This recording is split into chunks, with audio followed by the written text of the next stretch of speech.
तो वेलकम है आपका एचएससी टेक्निकल इंस्टीट्यूट में। हमारे साथ में धनेश है। आज इनके पूरे 3 मंथ कंप्लीट हो चुके हैं। तो यहाँ पे धनेश ने क्या क्या सीखा है क्या नहीं सीखा है, इनसे ही पूछते हैं। ठीक है ना? तो बताइए आप। आपके पूरे 3 महीने कंप्लीट हो चुके हैं। पूरे 3 महीने कंप्लीट हो गए। और यहाँ पे जो बताए थे हमने, AC, fridge, washing machine, microwave oven, इन सब का प्रैक्टिकल करवाते हैं। तो प्रैक्टिकल ही हुआ क्या, मतलब कुछ और तरीके से मतलब करवाए? वैसे तो पूरा प्रैक्टिकल ही हुआ। और अगर जो प्रैक्टिकल हुआ वो हमने मतलब राइट करके लिया। हम्म। तो प्रैक्टिकल में मतलब किस टाइप का प्रैक्टिकल करवाया गया? मतलब हम लोग आपको बोलते थे खोलने के लिए, क्या हम लोग खोल के देते थे, नहीं क्या नहीं हम आपसे खुद से करते थे पूरा हमको काम? पूरा खुद से मतलब पूरे एक एक स्क्रू हमने खोले और खुद जोड़े। तो जो मतलब हर सब पे वैसे किए, एसी पे वैसा, सब फ्रिज पे सब पे सब वैसा, पे सब पे वॉशिंग मशीन मतलब पे? वैसे 100% ही बोल सकते हैं मे बी। ऐसा नहीं कि जो कुछ किया नहीं इधर। हम्म। तो इसमें डबल डोर का जो बाईपास वायरिंग का है, तो वो भी किए आपने यहाँ पे? हाँ पूरा का पूरा किया है, वैसी की वैसी वायरिंग रख के भी करे, मतलब कनेक्शन किया है। हम्म। ऐसा कुछ नहीं कि जो होल मारकर 3 वायर निकले, ऐसा कुछ नहीं किया। उसमें के वायर निकल कर हाँ, मतलब जो बाईपास किया। कंपनी का जो वायर था वही ओरिजिनल वायरिंग में से ही। उसमें से एक है वायरिंग। हाँ, डायरेक्ट वायरिंग कर दी आपने, हाँ समझ लो। सर। और एक दूसरा ऑप्शन रहता है कि हर जगह अपन क्या करते हैं, होल मारते हैं, होल मार के फिर वायरिंग करते वायरिंग हैं, कर एक देते वो ऑप्शन रहता है। तो तुमने वो मतलब डैमेज होने से बचा। रेफ्रिजरेटर को बचा लिया। हम्म। और दूसरा अपना गैस चार्जिंग वगैरह आप कर लोगे, गैस चार्जिंग तो कर ही लगे। एसी का, एसी का भी कर लगे। वॉशिंग मशीन का? वॉशिंग मशीन का नहीं होता। अच्छा, वॉशिंग मशीन का नहीं होता है नहीं? फ्रिज का कर सकते हैं मतलब? फ्रिज का और एसी का कर सकते हैं। फ्रिज का, एसी का। अब फ्रंट लोड का गैस चार्जिंग? फ्रंट लाइट पे भी नहीं होता है। अच्छा अच्छा, नहीं होता है ना? नहीं होता है। अच्छा, ये जो तो इधर सिलेंडर रखा है जिसको, लंबे वाला सिलेंडर रहता है, क्या बोलते हैं उसको? उसको नाइट्रोजन बोलते हैं। वो 5.5 किलो का है वैसे। हाँ। और आपको ये तो पता चल जाएगा ना आउटडोर देखने के बाद में, एल्यूमिनियम कॉइल का है या कॉपर कॉइल का? हाँ वो तो पता चल जाएगा, क्योंकि एल्यूमिनियम का जो होता है वो पूरा पतला पतला एल्यूमिनियम का दिख ही जाता है वैसे। और कॉपर का तो अपने को पता ही है, खाली पाइपिंग के द्वारा जैसे क्या होता है। और आपको ये भी पता चल गया यहाँ पे कि इंडोर जो रहता है वो 100% कॉपर ही रहता है। हाँ 100% कॉपर रहता है। और जो आउटडोर का जो मसला रहता है उसमें ही लोगों को कंफ्यूजन रहता है कि ये कॉपर है या नहीं है। लेकिन उसमें भी ज्यादा दिक्कत नहीं है, क्योंकि एल्यूमिनियम तो पता है मतलब डायरेक्ट हेवी लगता है जरा। जैसे टेक्नीशियन समझ जाएगा। मतलब हेवी लगता है, और कॉपर होगा तो पता ही चल जाता है कि ये कॉपर है। और एसी में कौन कौन सी गैस यूज होती? R22, R32, 410, हम्म 290 हम्म 290 किस में यूज होती? गोदरेज में। और दूसरे एसी में यूज होती कि? फिलहाल तो नहीं, ऐसा देखा नहीं। लेकिन अभी गोदरेज में तो क्या था यूज। अच्छा, अभी सबसे ज्यादा जो गैस आ रही है एसीओ के अंदर वो कौन सी आ रही है? R32। 32 आ रही है। 32 का आने का रीजन कुछ पता है आपको? इन्वायरमेंट के लिए वो अच्छा है इसलिए। और 410 जो बंद हो रही है और 22 जो बंद हो रही है धीरे उसका धीरे? वो ओजोन जो अपना लेयर है उसको कुछ तो हार्मफुल है, इसलिए वो बंद हाँ। किए। और रेफ्रिजरेटर में कौन कौन सी गैस डाली जाती है? उसमें 3 टाइप की है। हम्म एक हाइड्रोकार्बन है, हम्म दूसरा अपना R134A है, और तीसरा अपना R600A। हम्म। और तीन। गोदरेज में? नहीं पूरे इसमें मतलब ये लगेगा, तीनों ही गैस लगेगा। गोदरेज में 290 ही आता है ना? हाँ और एक रहेगा 290, एक रहेगा। हाँ। गोदरेज का ही एक ऐसा प्रोडक्ट है उसके अंदर मतलब वही आता है। अभी के न्यू एसी तो अपन ने लगाए नहीं है इन्वर्टर वाले। अगर उसमें भी दे रहा होगा तो पता नहीं 32। जहाँ तक कि मैंने इन्वर्टर एसी भी देखा तो उसमें भी वो 290 ही गैस 290। दिखी मेरे को। और अपना इसका क्या बोलते, अपना फ्रीजर वगैरह चेंज कर सकते हैं। फ्रीजर भी चेंज कर सकते हैं। हाँ, उसका अगर लीकेज आता है तो उसको तो बना सकते हैं। बना सकते हैं। उस बना के फायदा है उसको, लीकेज को? वैसे फ्रीजर अगर को? छोटा लीकेज होगा तो बना के फायदा है। अगर बड़ा होगा तो फिर डायरेक्ट चेंज कर, करने का बेहतर है। इसका कंप्रेसर की वायरिंग का जो बोलते हैं अपन चेक करने का, उसका नाम क्या है? CSR। CSR। तो CSR कहाँ कहाँ लागू होता है? ये फ्रिज के कंप्रेसर पे भी लागू होगा क्या? सभी जगह होता है। अपना जो सीलिंग फैन होता है उधर कर सकते हैं, अपना कंप्रेसर है उधर कर सकते हैं। अपने जो आउटडोर का जो फैन मोटर, फैन मोटर है उसका भी यूज होता है। कंटिन्यूटी से इसको चेक कर सकते हैं। कंटिन्यूटी से चेक कर सकते हैं, रनिंग स्टार्टिंग कॉमन निकाल सकते हैं। निकल सकते हैं। जो स्टार्टिंग रनिंग आएगी वो सबसे ज्यादा होगी, और स्टार्टिंग रनिंग छोड़ के जो रहेगा वायर वो रहेगा अपना कॉमन। उसके बाद रहेगा अपना मतलब कॉमन से कॉमन से रख रख के कंटिन्यूटी रख के स्टार्टिंग और रनिंग को जिसकी ज्यादा आएगी वो स्टार्टिंग रहेगा, और जो आखिरी में बचेगा वो अपना रनिंग करेगा। रनिंग कर। तो फ्रिज का भी निकाल सकते हैं वैल्यू, फ्रिज का भी वैसा ही है, और एसी का भी सेम कंप्रेसर का सेम ही। निकाल सकते हैं। ठीक है। अभी एसी ठंडा नहीं होने का रीजन क्या रहता है? गैस कम हो सकता है, और या किधर अपना जो कॉपर पाइपिंग है वो पिंच हो सकता है किधर, या जो अपना फिल्टर है इंडोर फिल्टर वो भी चोक हो गया होगा। कंडेंसर, इंडोर का इवापोरेटर, आउटडोर का कंडेंसर, ये भी चोक हो सकता है क्या? हो सकता है। गैस कम रहेगी तो इसमें कैसा पता करेंगे अपन गैस कम है? गैस का में तो अपना डिस्चार्ज वाला पाइप पूरा का पूरा बर्फ बर्फ आ जाएगा उस पर, या वैसे भी गेज मीटर लगाकर चेक कर सकते हैं। गेज मीटर लगा के चेक कर सकते हैं। हाँ। तो कितना अगर कम रहा गैस तो ठंडा नहीं करता है? कितना PSI रहना चाहिए? 10, 5, 20, कौन से गैस में मतलब 22?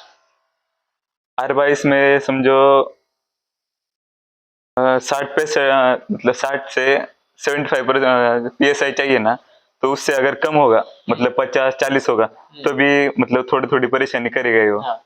और एकदम ही 15 पे रहा तो फिर कूलिंग ही नहीं करेगा, और कंप्रेसर थोड़ा खाली चलेगा। और अगर आउटडोर का फैन ना घूमे, कंप्रेसर स्टार्ट ना हो तो कैपेसिटर का प्रॉब्लम हो सकता है। अच्छा, उसको कैसे फाइंड आउट करेंगे? एम्पियर ज्यादा लेगा वो। कैपेसिटर रखना पड़ेगा क्या, और कोई दूसरा ऑप्शन है उसका भी? नहीं, कैपेसिटर ही चेंज करना पड़ेगा। वो चेंज करने के बाद में भी फिर भी अगर कंप्रेसर एम्पेयर ले रहा है तो फिर वो क्या बोलते हैं, कंप्रेसर में कुछ प्रॉब्लम हो सकता है, नहीं तो फिर अपना वोल्टेज में ही हो सकता है प्रॉब्लम कुछ। अच्छा, इन्वर्टर एसी में क्या चेक करना पड़ेगा अपने को अगर आउटडोर यूनिट चालू नहीं हो रहा है तो? सीपी का ही अपने को वोल्टेज देखना पड़ेगा कम ज्यादा हो रहा है क्या। आउटडोर का जो PCB रहता है उसको चेक करना पड़ेगा। हाँ उसका। ठीक है, क्योंकि सारा ऑपरेट वहीं से होता है। ठीक बराबर। है। और एरर कोड जो आता है तो हर मतलब एसी का एरर कोड अलग अलग आता है। अलग अलग आते हैं। और अपना क्या बोलते हैं इसको, फ्रिज के अंदर जो फ्रीजर रहता है इसमें चोकिंग का प्रॉब्लम क्यों आता है अगर गैस चार्जिंग करते हैं तो अपन? तब कैपिलरी चोक मतलब चोक हो सकती है, नहीं तो किधर मॉइस्चर जमा होगा। उसको प्रॉपर गैस चार्जिंग करने का सही तरीका क्या है इसका फ्रिज का? वैसे सेल्फ वैक्यूम भी करते हैं, लेकिन मेरे को तो ऐसा लगता है कि अपना वैक्यूम पंप से किया तो बेहतर रहेगा, क्योंकि पूरा का पूरा अच्छे से मॉइस्चर खींच लेता है। और अपना फ्रिज का गैस का PSI कितना रहना चाहिए? कौन से गैस? 600 का। 600 का 0 to 1 PSI चाहिए खाली अपने को। अच्छा। और 134A? 134A का 12 से 15 PSI तक लगेगा अपने को। बन का या रनिंग का। बन का? बंद का अपने को 85 to 95 PSI चाहिए। अच्छा। और कंप्रेसर इसका बंद है, कस्टमर की कंप्लेंट आई, अगर ठंडा नहीं कर रहा है तो पहले क्या चेक करेंगे फ्रिज का जाके आप? पहले अपन वायर चेक करेंगे, उसके बाद OLP चेक करेंगे, उसके बाद रिले चेक करेंगे, और ये सभी बंद लगा और अपने को लगा कंप्रेसर सही है या नहीं, तो एक बार डायरेक्ट चालू करके देखेंगे। और डायरेक्ट चालू करते वक्त भी अपन ने जो अपना स्क्रू ड्राइवर होता है उससे रनिंग और स्टार्टिंग को एक बार शॉर्ट करके देखने का। डायरेक्ट नहीं, अगर OLP रिले नहीं रहा तब? नहीं रहा तब अगर रहा अपने को अच्छा खाली वाला, कंप्रेसर ही चेक करने का है, कंप्रेसर गया है तो नहीं। अगर OLP रिले रहा तो उसको लगा के चालू करके देखना है, अगर नहीं रहा तब वो अपने को डायरेक्ट चालू करना है इसको। और सेमी ऑटोमेटिक में अगर स्पिन नहीं हो रही है तो क्या फॉल्ट रहेगा? टाइमर का प्रॉब्लम हो सकता है, या डोर ओपन रहने का प्रॉब्लम है, नहीं तो डोर स्विच का जो कनेक्शन है, हाँ डोर स्विच खराब हो सकता है। हाँ। और अगर ये दोनों ओके है, अच्छा है, तो अपना वायर ही बच गया, नहीं तो मोटर। इसको कैसा पता करेंगे कि मोटर गई है करके? मोटर डायरेक्ट मतलब जो अपना टाइमर होता है स्पिन का, वो डायरेक्ट कर देने का, और मोटर डायरेक्ट चालू करके देखने के। तो इससे क्या पता चलेगा अपने को? मोटर मतलब सही है खराब है, नहीं तो अपने मल्टीमीटर से एक एक पॉइंट से चेक करके देखने का, कंटिन्यूटी लेकर। बराबर। और वॉश मोटर अगर बंद रही तो उसका भी सेम ही प्रोसीजर रहेगा, दोनों का सेम ही सेम ही रहेगा? रहेगा। कैसा सेम रहेगा? कंटिन्यूटी से ही चेक करना पड़ेगा या डायरेक्ट लगा के देखने का, अपने कैपेसिटर लगाने का और डायरेक्ट चालू करके देखने का, बिना डायरेक्ट बिना अपने टाइमर के। बिना टाइमर? हाँ। अगर वॉच का सही से अगर नहीं घूम रहा है तो क्या फॉल्ट रहेगा फिर? कभी कभार वो टाइमर के अंदर के जो पॉइंट्स होते हैं वो भी खराब हो सकते हैं, उस वजह से वो वर्किंग नहीं होता, मतलब अपन एक कैसे डायरेक्शन। करते हैं, ऐसा अपन ने घुमाए तो वो क्या करता है, टाइमर वापस आ जाता है, ऐसा भी होता है कभी कभार। तो इसमें टाइमर अच्छा रहेगा क्या खराब है? खराब रहेगा वो। अगर वो बराबर धीरे धीरे वापस आ रहा है तो ओके, तो ओके, अगर डायरेक्ट ही वापस आ जा रहा है तो खराब है वो। बहुत ज्यादा प्रॉब्लम आता है वॉशिंग मशीन के अंदर। एक ये क्या मतलब, पानी जो अगर डालते हैं वॉश के लिए तो वो डायरेक्ट बह जाता है, वो क्यों होता है ऐसा? अपना जो आउटलेट ऑल है वो ओपन हो जाता है, मतलब डायरेक्ट खुला ही रह जाता है, इस वजह से। नहीं तो उसमें कचरा जमता है, कचरे के साथ में और कुछ भी जमता है? क्षार जमता है वो। और और नहीं तो अपने जो कपड़े होते हैं उसके धागे 10-20 के कलदार भी रहते हैं उसके अंदर, तो वो क्या होता है ना, तो वो थोड़ी सी गैप बन जाती है ऐसी हाँ हाँ, कलदारों की वजह से, तो पानी नीचे से निकल निकल जाता है। जाता है। और अपना टॉप लोड में क्या चेक करेंगे अगर वो स्पिन नहीं हो रहा है तो? उसका ड्रेन मोटर ओके है क्या, मतलब जो खींचती है ड्रेन मोटर, जो ब्रेक लगा होता है वो खींच रही है क्या, वो देखने का। नहीं तो अपना गियर बॉक्स ही चेंज करना पड़ेगा फिर, स्पिन के लिए? स्पिन के लिए। स्पिन के लिए और भी कुछ ऑप्शन है ना? डायरेक्ट गियर बॉक्स कैसे चेंज करेंगे अपन? तो अगर वो बहुत ज्यादा आवाज कर रहा है गियर बॉक्स तो ही तो ही चेंज करेंगे ना अपन। प्रेशर सेंसर का भी फॉल्ट आता है ना? प्रेशर सेंसर का फॉल्ट क्यों आता है? प्रेशर सेंसर का, क्योंकि वो पानी का मतलब सेंसर ही खराब होता है वैसे, कम ज्यादा मतलब दिखता ही नहीं, इस वजह से वो खराब होता है।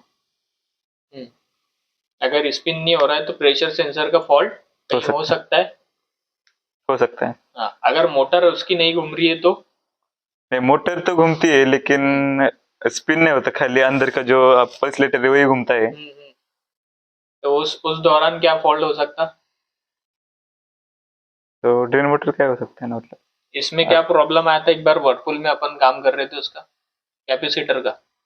अभी मैक्रो ओवन के अंदर अगर गर्म नहीं हो रहा है तो क्या प्रॉब्लम हो सकता है? मैग्नेटॉन खराब हो सकता है उसका, और या फ्यूज खराब हो सकते हैं। नहीं तो अपने पीसीबी गया होगा, फिर पीसीबी में कुछ तो प्रॉब्लम होगा। पीसीबी का अगर वो टच वाला है तो कैसा पता चलेगा अपने को? अगर क्लिक नहीं हो रहा है तो उसके ऊपर तो टच अच्छा रहेगा या खराब रहेगा? मतलब अगर प्रेस नहीं हो रहा तो फिर खराबी रहेगा, और प्रेस होकर भी कुछ बजर का आवाज नहीं आया तो खराबी समझने का टच को? टच को। और उसका टच का पैड तो मिलता ही है, खाली वो रिप्लेस कर देने का। हाँ। और अपना अगर मैग्नेटॉन डालने के बाद में भी सही से काम नहीं कर रहे तो उसके अंदर जो पार्ट्स रहते हैं वो सारे चेंज करना पड़ेगा अपने को? नहीं, वैसे तो नहीं करना पड़ेगा। उसमें 2 फ्यूज रहते हैं, 1 फ्यूज रहता है? 2 फ्यूज रहते हैं। ठीक है। और एक बारीक सा ऐसा काला सा रहता है, उसको क्या बोलते हैं? काला सा कैपेसिटर के साथ में जो लगा हुआ रहता है, पीटीसी डायोड? डायोड। हाँ, हाँ, डायोड। डायोड लगा हुआ रहता, कैपेसिटर रहता, मैग्नेटॉन रहता है, टच रहता है, फ्यूज रहते हैं। फिर और उसकी पीसी भी रहती है। मतलब अब जाके साइट पे काम अच्छे से आरामी से हो सकता है। हो सकता है। चलो, थैंक यू फॉर वॉचिंग।